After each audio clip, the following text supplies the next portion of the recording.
Yo guys, bener kan apa yang gue bilang? Itu tuh bukan tubuh aslinya Dr. Vegapunk. Jadi dijelaskan nih di chapter 1062 bahwa tubuh asli atau tubuh induk dari Dr. Vegapunk itu dinamakan Stella. Dimana di bawahnya ada 6 tubuh tuh yang masih dikendalikan oleh Dr. Vegapunk untuk melengkapi dan membantu Dr. Vegapunk. Di chapter 1061 kita sudah diperlihatkan Punk number 2 yaitu Lilith. Dan ternyata masih ada 5 lagi yang bentuknya seperti itu.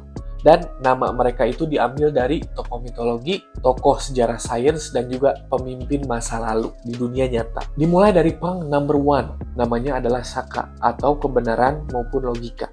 Nah, di sini kita diperlihatkan dia berkomunikasi dengan Punk number 2 yaitu Lilith. Bentuk dari Shaka alias Punk number 1 itu seperti robot. Kalian tahu Daft Punk nggak? Dia dengan cepat membaca situasi dan juga memperingatkan Lilith akan bahaya dari Zoro dan juga Robin yang siap menghantam. Nah, kemungkinannya ini dia dominan di logika dan juga strategi. Jadi, Punk number 1 itu cocok sebagai leader mereka. Nah, setelah gua nyari info nih bahwa nama Shaka ini ternyata terkenal zaman dahulu, yaitu sebagai kepala suku di Zulu Kingdom yang berperan untuk mengubah suku yang kecil menjadi daerah kekuasaan yang luas di daerah Afrika. Jadi benar-benar sesuaikan dengan peran dia di sini. Lalu, Punk number 2 namanya adalah Lilith. Dia dijuluki sebagai evil ataupun kejahatan. Nama Lilith itu kemungkinan diambil dari mitologi Mesopotamian dan juga Judaik yang digambarkan sebagai seorang wanita yang jahat menyerupai iblis. Jadi kalau kalian perhatikan nih, si Lilith ini kayak nggak bisa meredam emosi dan juga bertindak secara gegabah.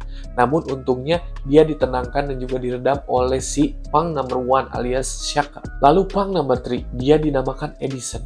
Dia dijuluki sebagai feelings, perasaan, ataupun bakat. Sebetulnya dia belum diperlihatkan sih bentuknya, namun namanya kemungkinan diambil dari tokoh sains ternama, yaitu Thomas Alva Edison. Selanjutnya adalah Punk number 4, namanya adalah Pythagoras. Dia dijuluki sebagai kebijaksanaan maupun pengetahuan. Pasti tahu dong nama Pythagoras. Dia adalah tokoh filsuf dari Yunani yang merupakan penemu dari teori Pythagoras. Selanjutnya adalah Punk number 5. Dia namanya adalah Atlas, atau dijuluki sebagai violence, kekerasan, ataupun kemarahan. Nama Atlas ini diambil dari salah satu tokoh di mitologi Yunani. Jadi dia adalah salah satu dewa yang dihukum untuk mengangkat bumi dan juga langit karena berselisih dengan dewa-dewa lainnya. Dan yang terakhir adalah Punk number 6. Gue belum tahu nih nama fix dari dia itu siapa. Di manga bahasa Indonesia dan bahasa Inggris menyebutkan berbeda. Ada yang bilang dia itu namanya Yoke atau York atau bahkan Yohua. Dia dijuluki sebagai Desire atau keinginan. Sosok dari Punk number 6 ini sudah diperlihatkan nih.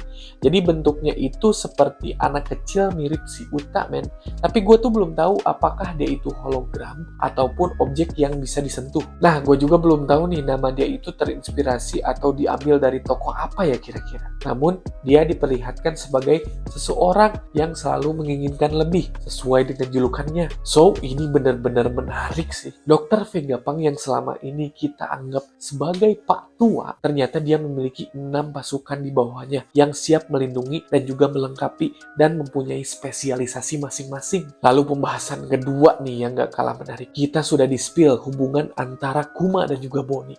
Ya, Kuma ternyata adalah ayahnya Bonnie. Gue pribadi sebetulnya sebelumnya udah menyangka sih bahwa memang sepertinya ada hubungan kekeluargaan nih antara Kuma dan juga Bonnie. Ini terlihat dari keterlibatan Bonnie dan juga Kuma di Marijoa. Dan kita pun tahu bahwa tujuan Bonnie datang ke Egghead itu adalah untuk meminta pertanggungjawaban si Vegapunk karena telah merubah Kuma, yaitu ayahnya, menjadi robot. Dan hal lainnya nih yang bikin penasaran itu adalah kayaknya Bonnie tahu sesuatu nih tentang Sabo. Selain itu, kita diperlihatkan juga nih, gara-gara makanan doang, Luffy berubah jadi Gear 5, man. Lalu highlights yang terakhir, kita diperlihatkan mengenai CP0, man. Rob, Lucci, Stacy, dan juga Kaku sedang merencanakan penyerangan kepada Vegapunk. Mereka diperlihatkan bersama dengan Seraphim model seperti Kuma. CP0 ini diperintahkan untuk membunuh Vegapunk. Jadi benar-benar habis manis sepah dibuang nih. Lalu selanjutnya diperlihatkan dialog bahwa Rob Lucci sepertinya curiga bahwa tujuan untuk membunuh Vegapunk ini ada kaitannya dengan penghancuran Lucia Kingdom, man. Jadi, apakah senjata yang digadang-gadang Uranus tersebut hanya tiruan yang dibuat Vegapunk? Man, ini benar-benar bikin penasaran sih. Tapi memang satu-satunya cara untuk mengetahui misteri-misteri selanjutnya dari One Piece adalah menunggu Oda Sensei sendiri yang menguaknya. Bener nggak? Oke guys, sekian video kali ini. FYI nih untuk kalian para penggemar One Piece, Ancient Kingdom akan punya project baru nih, dimana kita akan mengembangkan web ataupun blog yang di dalamnya berisi update-update manga One Piece terbaru. Dengan keunggulan yaitu waktu update yang cepat dan juga translate versi Ancient Kingdom bahasa Indonesia yang jelas. Nantikan ya.